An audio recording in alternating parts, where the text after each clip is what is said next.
வணக்கம். விஜய் அவர்கள் கட்சி ஆரம்பித்த போது நான் இப்போ இருக்கக்கூடிய கட்சிகளுக்கு மாற்றா இருப்பேன். ஆண்ட கட்சி, ஆளும் கட்சி, அதாவது திமுக, அண்ணா திமுக போன்ற கட்சிகளுக்கு நான் மாற்றாக இருப்பேன் அப்படின்னு சொல்லிட்டு கட்சியை ஆரம்பிச்சாரு. பாஜக கொள்கை எதிரின்னாரு. ஸோ இவங்க எல்லாருக்கும் நான் மாற்று அப்படின்னாரு. ஆனா விஜய் அவர்களுடைய செயலை வச்சு பார்க்கும்பொழுது, அவருடைய அரசியல் செயல்பாடுகளை வச்சு நம்ம பார்க்கும்பொழுது அவர் மாற்று கிடையாது, அவர் அப்பட்டமான ஏமாற்று அப்படின்றது ஒவ்வொரு நாளும் அவர் வெளியே வரும்பொழுதுலாம் ப்ரூவ் பண்ணிக்கிட்டே இருக்காரு. இன்றுமே அந்த விஷயத்த அவர் ப்ரூவ் பண்ணியிருக்காரு. மகளிர் தினத்தை முன்னிட்டு மகாபலிபுரத்துல ஒரு இண்டோர் மீட்டிங் பண்ணியிருந்தாங்க.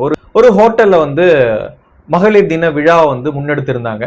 நிறைய பெண்கள் அதில் கலந்து கொண்டிருந்தாங்க. அதே போல விஜய் அவர்கள் அந்த விழாவில் மகளிருக்கான நிறைய வாக்குறுதிகளை நாங்கள் கொடுக்க போறோம் அப்படின்றத சொல்லியிருந்தாங்க.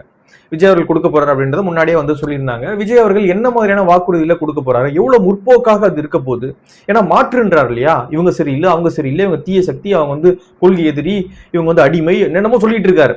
அப்படின்னா அப்போ இவருடைய செயல்பாடுகள், இவருடைய திங்கிங், இவருடைய அறிவிப்புகளும் ரொம்ப முற்போக்கா, ரொம்ப ப்ரொக்ரெசிவா, பெண்களை முன்னேற்றும் விதமாக இருக்க போகுது போல அப்படின்னு சொல்லிட்டு யாருமே எதிர்பார்க்கல.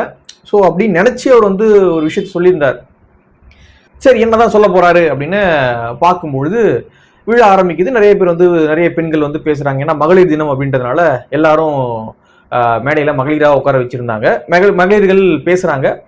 பெண்கள் பேசி முடிச்ச பிறகு விஜய் அவர்கள் பேசுறாரு. பேசும்பொழுது கிட்டத்தட்ட ஒரு 20 மினிட்ஸ், ஒரு 25 மினிட்ஸ் பேசியிருப்பார் போல. பேசும்பொழுது இந்த விஷயம் நாங்க செய்வோம் அப்படின்றத சொல்றாரு. கிட்டத்தட்ட ஒரு 11-12 அறிவிப்புகள் அவர் வெளியிடுறாரு. நாங்க ஆட்சிக்கு அதெல்லாம் பண்ணுவோம் அப்படின்னு சொல்லிட்டு. கண்ணை மூடிட்டு நம்ம அதை கேட்டோம் அப்படின்னா, இதை விஜய் படிக்கிறாரா அல்லது அண்ணா திமுக தலைவர்கள் யாராவது படிக்கிறாங்களா அப்படின்ற மாதிரி நமக்கு கொஞ்ச நேரம் கன்ஃபியூஸ் ஆயிரும். ஏன்னா அண்ணா திமுக என்ன மாதிரியான அறிவிப்புகளை வெளியிடுறாங்களோ கிட்டத்தட்ட அதை காப்பி அடிச்ச மாதிரி தான் தாவேகாவுடைய வாக்குறுதிகளும் இன்னைக்கு அமைஞ்சிருக்கு. விஜய் அவர்களும் அந்த மேடையில இன்னைக்கு அப்படிதான் வாசிச்சிருக்காரு. திமுக 1000 ரூபாய் கொடுக்குறாங்க, அண்ணா திமுக நாங்க 2000 கொடுக்குறேன்றாங்க. அப்போ மகளிருக்கு நம்ம 2500 கொடுப்போம் அப்படின்னு ஒரு மாற்றா ஒரு விஷயத்த சொல்றாரு. இதுதான் அவருடைய மாற்று. அவங்க 1000, இவங்க 2000ன்றாங்க. அப்ப நம்ம 500 ஏத்தி போடு, 2500. இது பேர் தான் மாற்றம். அவங்க என்ன சொல்றாங்க, பெண்களுக்கு பிங்க் பஸ்ல இலவசம் அப்படின்றாங்க திமுக. இவங்க என்ன சொல்றாங்க, ஆண்களுக்கும் இலவசம் அப்படின்றாங்க. அப்ப நம்ம என்ன சொல்லலாம், எல்லா பேருந்துகளிலும் பெண்களுக்கு இலவசம் அப்படின்னு சொல்லலாம். அப்படின்னு சொல்லிட்டு ஸோ இந்த மாதிரி கேஸ் சிலிண்டர் ஒரு 6 சிலிண்டரை ஃப்ரீயா கொடுப்போம். அதே போல பிறக்கும் குழந்தைகளுக்கு 1 பவுண்ட்ல மோதிரம் கொடுப்போம். பெண்களுக்கு அண்ணன் சீர் அப்படின்ற பேர்ல தங்கம், அது போல பட்டு புடவை, இது போல விஷயங்கள்லாம் கொடுப்போம் அப்படின்னு ரொம்ப மேம்போக்கான, இது வரைக்கும் திமுக அண்ணா திமுக என்ன மாதிரியான அறிவிப்புகளை வெளியிட்டாங்களோ அதை காப்பி அடிச்சு அதை ஒரு பிரிண்ட் அவுட் எடுத்துட்டு படிச்சிருக்காரு. அவங்க வச்சிருந்ததை ஒரு பிரிண்ட் அவுட் எடுத்துட்டு இவர் படிச்சுக்கிட்டே இருக்கு. மற்றபடி இதுல எந்த விதமான மாற்றும் இல்லை. இவர் மாற்றுன்றாரு, இவங்க சரியில்லைன்றாரு, தீய சக்தின்றாரு, கொள்கை என்னென்னமோ சொல்றாரு. ஆனா நீங்க என்ன வகையில மாற்றா இருக்கீங்க? இவங்க நான் வந்தா இதை பண்ணுவோம் அப்படின்னு நீங்க ஒன்று சொல்லுவீங்கல்ல. இப்போ நீங்க இன்னைக்கு ஒரு 12 சொல்லியிருக்காங்க விஜய். இதுல என்ன விதமான மாற்றத்தை நம்ம கண்டுபிடிக்க முடியும் அப்படின்னு தெரியல. ஏன்னா அவங்க என்ன சொல்றாங்களோ அதே தான் அவங்க இலவசம் இலவசம் இலவசம் அப்படின்னு சொல்லிட்டு இருந்தா நானும் இலவசம் தான். அவங்க அண்ணா, எம்ஜிஆர், கலைஞர், பெரியார் அதெல்லாம் சொல்லுவாங்க, தலைவர்கள்லாம் கொண்டாடுவாங்க. அதே தான் நாங்களும் கொண்டாடுவோம். அவங்களும் திராவிடம் பண்ணுவோம், நாங்களும் திராவிடம் பண்ணுவோம். அவங்களும் ஒரு விஷயம், நாங்களும் ஒரு இது என்ன விதமான மாற்றம், என்ன விதமான மாற்றத்தை விஜய் அவர்கள் கொடுக்க விரும்புறாருன்னு தெரியல. இதுல நம்ம புரிஞ்சு கொள்ள வேண்டிய விஷயம் ஒண்ணுதான், விஜய் அவர்கள் தொடக்கத்திலிருந்தே ரொம்ப ஒரு ஸ்பாய்லரா தான் இருந்துகிட்டு இருக்காரு.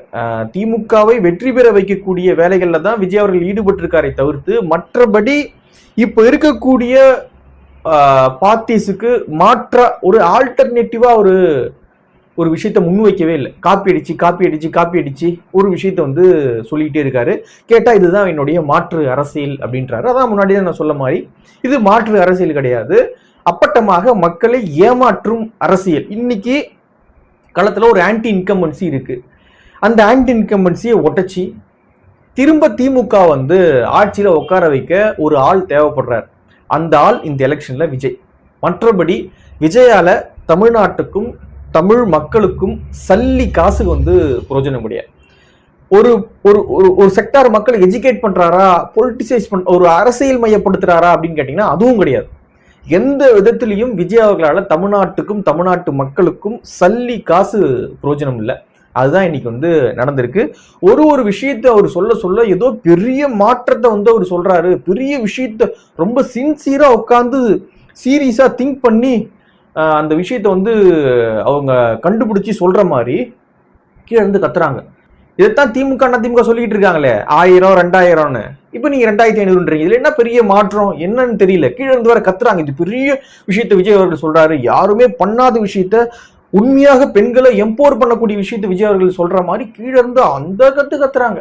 இல்ல கத்துறது என்ன இருக்கு? ஒண்ணுமே இல்லையே. காப்பி அடிச்சு பிரிண்ட் அவுட் எடுத்துட்டு வந்து ஒரு போட்டோ காப்பி எடுத்துட்டு வந்து தான் அதை வந்து பேசிக்கிட்டு இருக்காரு மேடையில வச்சு.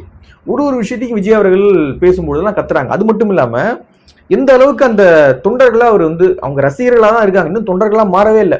எந்த அளவுக்கு அவங்க இருக்கிறாங்க அப்படின்றதுக்கு அந்த விஷுவலை நீங்க பாத்தீங்கன்னா தெரியும். அவர் வந்து ஒரு விஷயத்தையும் மேடையில சொல்லும் பொழுது ஹார்டின் கட்டுறாங்க, இப்படி இருந்து கண்ணாறு முறிக்கிறாங்க, கிஸ் கொடுக்குறாங்க, ஃபிளைங் கிஸ் கொடுக்குறாங்க. அவரை பார்த்துட்டோமா அந்த அந்த பூரிப்பு முகத்துல தெரியுது. அந்த அந்த ஒரு மாதிரி மகிழ்ச்சியில இருக்காங்க. அவங்க என்ன பேசுறாரு என்ன சொல்றாரு அதெல்லாம் அவங்களுக்கு காதுலே விழல, அவங்க அதை கவனிக்கவே இல்லை. விஜயை பார்த்துட்டோம், இதுதான் வந்து இவங்களுடைய அரசியல். விஜயை பார்க்கறது ஒரு அரசியல், அவ்வளவுதான்.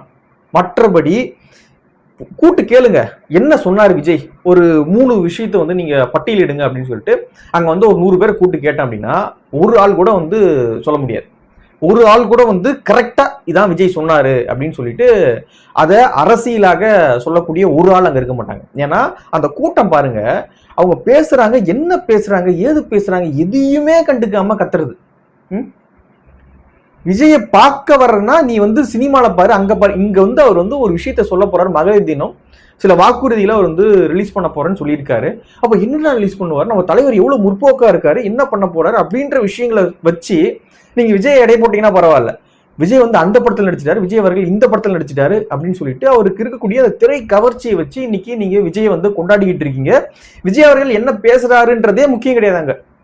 விஜய் பேசுறாரு அவ்வளவுதான். அவர் என்ன பேசுறாரு ஏது அதெல்லாம் முக்கியம். விஜய் பேசுறாரு, அதுக்காக வந்து அந்த கூட்டம் கூடி இன்னைக்கு கத்தி இருக்கு. விஜய் அவர்கள் தன்னுடைய நிறைய படங்கள்ல இலவசங்களை எதிர்த்து இருக்காரு. சர்க்கார் நினைக்கிறேன், சர்க்கார் அந்த மிக்சிலாம் போட்டு உடைச்சிருப்பாரு இலவசங்கள் வேண்டாம் அப்படின்னு சொல்லிட்டு. இப்போ பூரா இலவசம் தான்.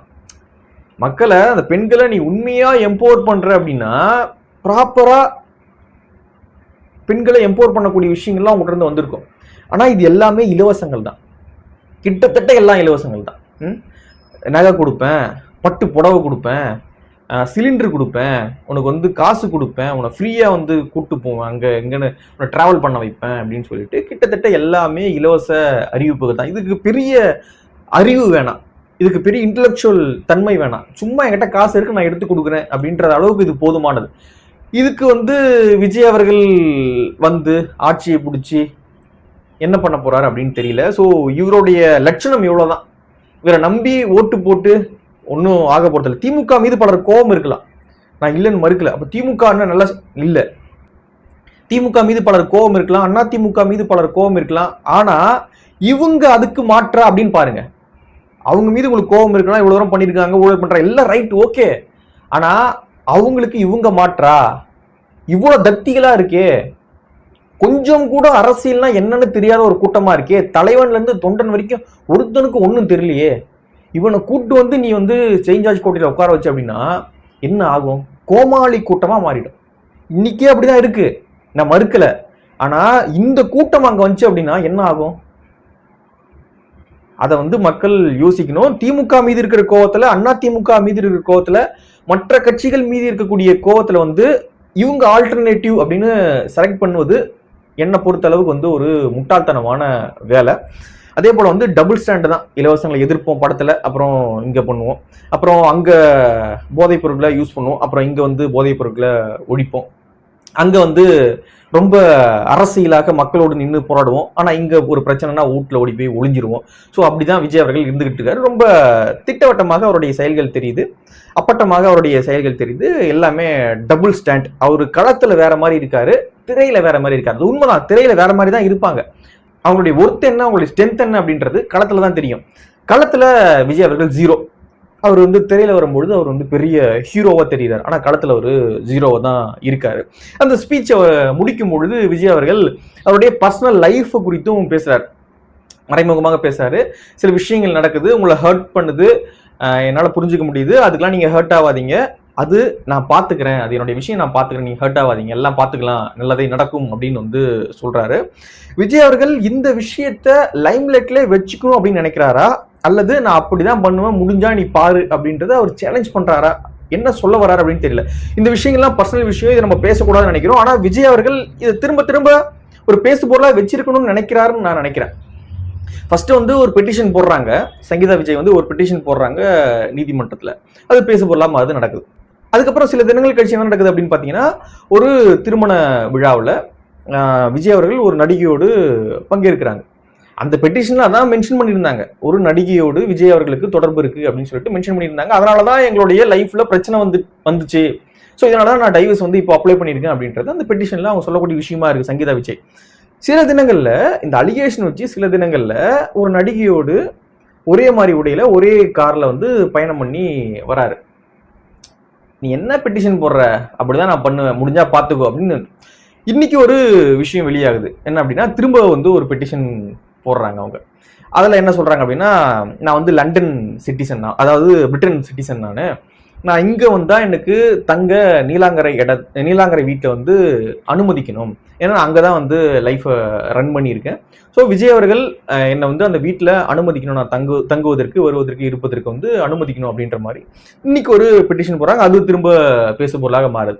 பேசு பொருளாக மாறும்பொழுது இன்னைக்கு நீங்க அதே மேடையில் என்ன பண்றீங்க அப்படின்னா, இது என்னுடைய விஷயம், ஹர்ட் பண்ணாதீங்க, இது என்னுடைய விஷயம், இது ஹர்ட் ஆகாதீங்க, நான் பாத்துக்கிறேன், நல்லதே நடக்கும் அப்படின்ற மாதிரி, அது ஒன்றும் பெரிய விஷயங்களை நான் பாத்துக்கிறேங்க, ஒரு ஆளா அப்படின்ற மாதிரி டீல் பண்ணிட்டு போறாரு. அதுவும் ஒரு பர்சனல் விஷயத்தை கொண்டு வந்து பொலிட்டிக்கல் மேடையிலையும் பேசுறாரு. அப்ப என்ன சொல்ல வர்றாருன்னு தெரியல. இது பேசு பொருளாக இருக்கணும் அப்படின்னு நினைக்கிறாரா விஜய், அல்லது நான் ரொம்ப அரகண்டான ஆளு, என்னை ஒண்ணுமே பண்ண முடியாது, நான் அப்படிதான் ரூடா தான் இருப்பேன் அப்படின்றத சொல்ல வராரா, என்ன புரிஞ்சுக்கிறதுன்னு தெரியல. விஜய் அவர்கள் இந்த விஷயத்த சொல்லும் பொழுது, அதாவது நான் பாத்துக்கிறேன் இது அப்படின்ற மாதிரி அந்த டீல் பண்ணும் பொழுது கீழே இருக்கக்கூடிய பெண்கள் கத்துறாங்க, விஜய் அண்ணா உன்னை ஒண்ணுமே பண்ண முடியாது, நாங்க இருக்கோம் அப்படின்ற மாதிரி கீழே இருக்கக்கூடிய பெண்கள் கத்துறாங்க.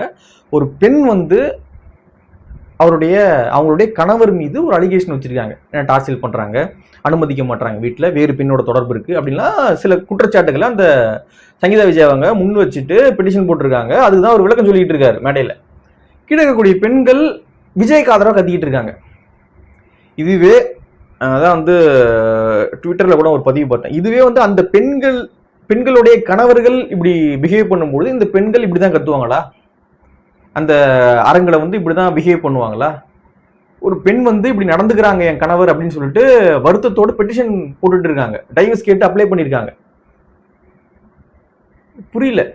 மகளிர் தினம், இது இன்னைக்கு மகளிர் தினம், அது வேற. நான் அஞ்சலி அம்மாள் அவங்கள வந்து கொள்கை தலைவராக வச்சிருக்கோம், வேலுநாச்சியார் அவங்கள வந்து கொள்கை தலைவராக வச்சிருக்கோம், நாங்க பெண்களை வந்து கொள்கை தலைவராக வச்ச ஏதாவது ஒரு கட்சி காட்டுங்க, நாங்க பெண்களை வந்து கொள்கை தலைவராக வச்சிருக்கோம் அப்படின்லாம் வந்து தம்பட்டம் அடிச்சக்கூடிய தாவேக்கா எந்த தினத்துல எந்த மாதிரியான ரிப்ளைவை கொடுக்குறாங்க பாருங்க. அதற்கு அந்த தொண்டர்கள்னு அவங்க சொல்லிக்கிறாங்க, நான் ரசிகர்கள் தான் சொல்றேன், அந்த ரசிகர்கள் அதுக்கு, அந்த பெண் ரசிகர்கள் அதுக்கு எப்படி பிஹேவ் பண்றாங்க அப்படின்னு பாருங்க. இவ்வளவுதான் இவங்களுடைய பொலிட்டிக்கல் நாலேஜ், இவ்வளவுதான் இவங்க. இதை தாண்டி வந்து தாவேக்கா கிட்ட எதிர்பார்க்கிறது ரொம்ப தவறான விஷயம். அதனால தாவேக்கா வந்து முற்றிலுமாக தமிழ்நாட்டு அரசியல் களத்துல இருந்து அப்புறப்படுத்த வேண்டிய தீய சக்தி. திமுக தீய சக்தி ஆமானா ஆமாதான், ஆனா அதை விட மோசமான ஒரு தீய சக்தி ஒன்று இருக்கு அப்படின்னா அது வந்து தாவேக்கா. தேவையில்லாம டைவர்ஷன், மாற்றங்களை வந்து தள்ளி போடக்கூடிய ஒரு விஷயம் இருக்குல்ல, அவன் ரொம்ப ஆபத்தானவன். இன்னைக்கு நடக்கக்கூடிய மாற்றம் இன்னைக்கு நடந்தது அப்படின்னா பல பேருடைய வாழ்க்கை மாறிடும். ஆனா அந்த மாற்றத்தை இன்னைக்கு நடக்க விடாம தள்ளி போட்டுக்கிட்டே இருப்பான் ஒருத்தவன், அவன் பெரிய ஆபத்தானவன்.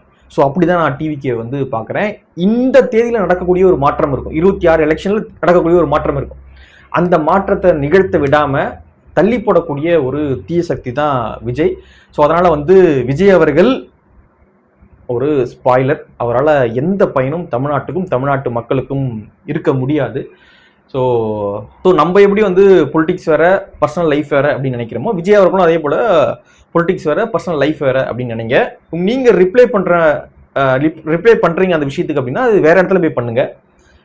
அதே மேடையில, அதுவும் மகளிருக்கான ஒரு மேடையில, மகளிர் தினம், அவங்களுக்கான திட்டங்கள் இதெல்லாம் அறிவிச்சுட்டு அதே மேடையில ஒரு பெண் கஷ்டப்பட்டுக்கிட்டு இருக்காங்க, அதுக்கு நீங்க ரிப்ளை பண்ணிக்கிட்டு இருக்கீங்க அதில் உட்காந்துக்கிட்டு. ரொம்ப சிறப்பான ஒரு அரசியலை வந்து விஜய் அவர்கள் பண்ணிக்கிட்டு இருக்காரு. ரொம்ப சூப்பர். உங்களுடைய கருத்துக்கள் என்ன அப்படின்றத நீங்க கீழே கமெண்ட்ல பதிவு பண்ணுங்க. சப்ஸ்கிரைபும் பண்ணிடுங்க. நன்றி.